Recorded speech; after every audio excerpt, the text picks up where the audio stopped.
gejala seperti cemas atau anxiety itu bisa 1 sampai 2 minggu.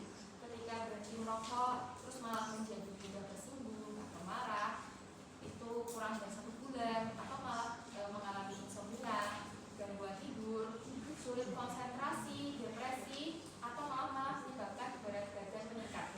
Jadi ada beberapa orang yang kadang-kadang menganggap bahwa merokok ini malah bisa sebagai cara untuk diet.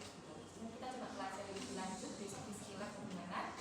Nah, ternyata ketika dia berhenti merokok justru malah dia berat badannya bisa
menyarankan bapaknya juga untuk memberitahukan keluarganya atau orang sekitarnya supaya mendukung keputusannya.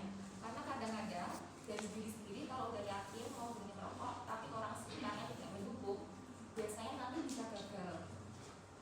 Terus habis itu kita jelaskan juga, Pak, bahwa ketika nanti bapak berhenti merokok ada kemungkinan ya bisa mengalami yang namanya withdrawal effect.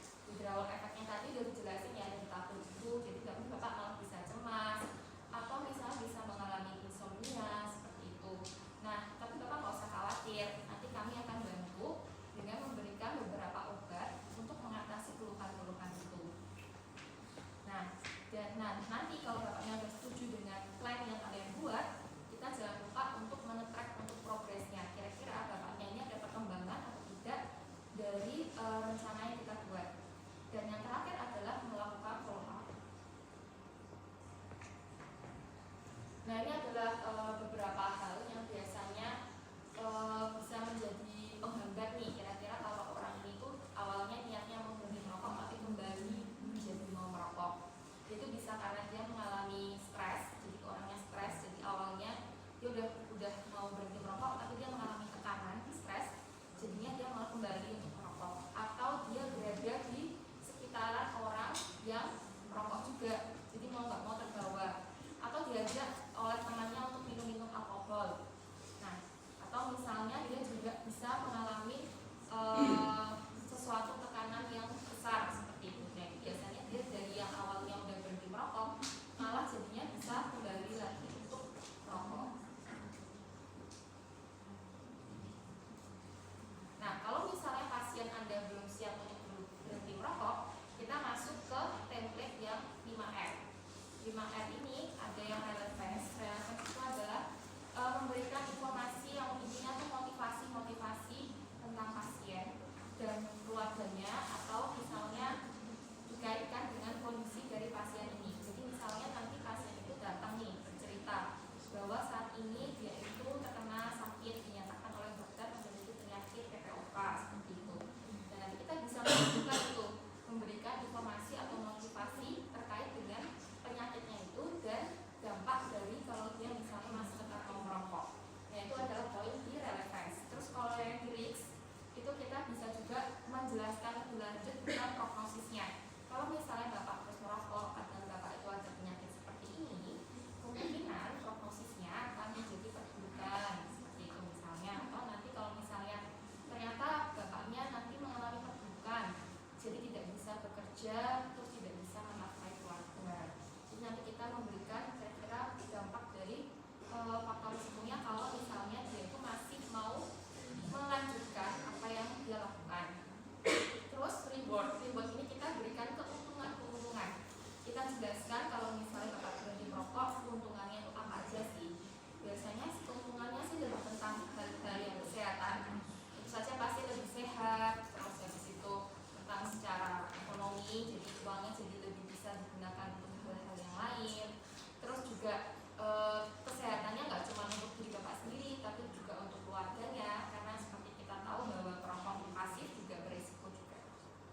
juga harus sanggup untuk menghadapi penolakan, karena fungsi dari konseling ini sebenarnya bukan jawaban pasti apa yang kita lakukan itu pasiennya jadi mau berubah nih, mau berhenti merokok, tapi fungsinya adalah ya kita memberikan motivasi. Kalau misalnya berubah ya bagus, kalau misalnya nggak berubah dia nanti diminta untuk ya udah Pak, kalau misalnya sekarang belum siap nanti kita follow up lagi ya Pak ya, nanti bisa kembali terus kita bisa konsultasikan lagi. Jadi bukan menjadi tujuannya, bukan goalnya itu kita harus berhasil membuat mereka berhenti merokok. Yang terakhir adalah dukungan motivasi saat follow up. Nah, ini adalah obat-obatan yang biasanya sering digunakan untuk mengatasi withdrawal effect. Yang paling sering itu adalah yang bupropion. Bupropion ini biasanya digunakannya adalah sebelum ketika pasien itu mau menentukan berhenti merokok. Biasanya diminum sekitar 1-2 minggu, satu kali satu tablet 160 mg, diminum sampai 3 hari, terus di hari berikutnya dia akan minum 2 kali sehari, sampai dengan nanti dia di tanggal mau berhenti merokok dan seterusnya. Kira-kira nanti lamanya sampai kapan penggunaan obat ini dari hasil follow up-nya. Kalau memang dirasa kondisinya udah sanggup tanpa menggunakan obat, ya maka obatnya akan dihentikan. Nah, terus yang lain-lain yang mungkin pernah dengar juga adalah tentang replacement nikotin. Replacement nikotin ini bisa berupa permen karet atau berupa patch ditempel di kulit atau berupa inhaler. Jadi ada macam-macam, atau berupa kayak tablet hisap. Nah, ini ada macam-macam. Terus ada juga yang secara spray. Nah, replacement nikotin ini tentu saja karena withdrawal effect itu sebenarnya karena awalnya dari nikotin, terus tahu-tahu nikotinnya jumlah dari tubuh kita berkurang, makanya dia muncul gejala seperti itu. Jadi replacement nikotin ini harapannya bisa mengurangi withdrawal effect-nya itu tadi. Ada juga yang varenicline, tapi varenicline ini agak jarang digunakan, lebih seringnya bupropion tadi. Nah, ini adalah beberapa hal yang dinilai ketika kita mau melakukan follow up, yaitu apakah pasiennya itu sudah berhasil untuk berhenti atau mengurangi dari jumlah rokoknya, dan ada kendala nggak selama dia sedang berusaha untuk berhenti merokok. Nah, di sini kita akan menilai apa sih motivasi dan dukungan yang cocok untuk pasiennya ini tadi. Dan kita juga melihat withdrawal effect-nya itu gimana. Apakah withdrawal effect-nya itu sudah bisa teratasi atau misalnya belum bisa teratasi. Dan kalau misalnya kita nyelesain obat yang tadi itu, kita juga mengevaluasi ada nggak sih efek samping obatnya. Dan setelah itu kita juga bisa melihat kira-kira ketika dia berhenti merokok ini kondisi kesehatannya gimana. Tentu saja kalau pemeriksaan lanjutannya ini bisa disesuaikan dengan pasiennya. Kalau misalnya pasiennya yang konseling kita adalah pasien dengan kondisi yang memiliki penyakit paru-paru atau jantung, berarti tentu kita akan menyarankan pemeriksaan lanjutan mengecek ada nggak sih perbaikan, misalnya untuk kadar CO2-nya atau tekanan darahnya atau pemeriksaan darah atau pemeriksaan parunya, ada perbaikan nggak ya dari hasil dari berhenti merokok ini. Nah, ini adalah gambar-gambar dari Kemenkes, cara dan langkah dari berhenti merokok. Ada 2 cara yang disarankan dari Kemenkes, yaitu berhenti seketika atau kurangi secara bertahap. Kalau berhenti seketika biasanya lebih sulit sih. Biasanya cenderung yang disarankan adalah mengurangi secara bertahap. Nah, inilah bentuk-bentuk cara menguranginya secara bertahap, yaitu bisa melalui pengurangan ataupun penundaan. Kalau pengurangan, misalnya di hari pertama dia biasanya merokok 12 batang, di hari kedua mulai berkurang jadi 8 batang, terus berkurang sampai dengan nanti dia tidak merokok sama sekali. Kalau misalnya untuk penundaan, terkadang kita bisa menanyakan kira-kira biasanya merokoknya itu kapan sih, di waktu kapan? Apakah di bangun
yang satunya itu nggak ada bahan tembakaunya, karena mengambil dari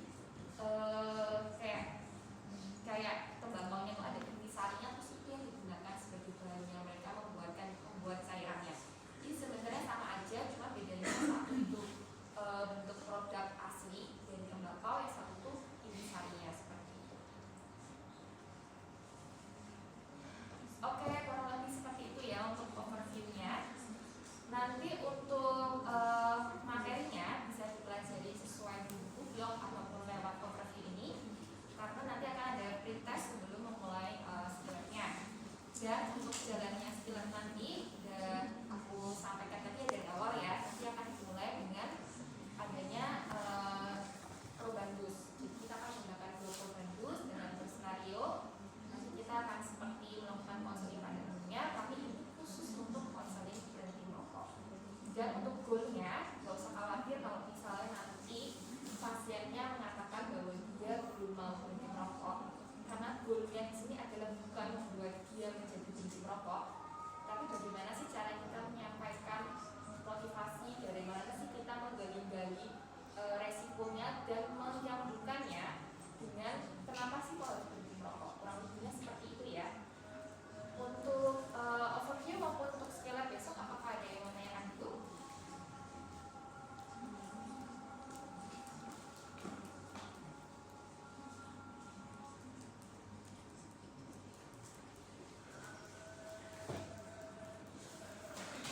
Kalau nggak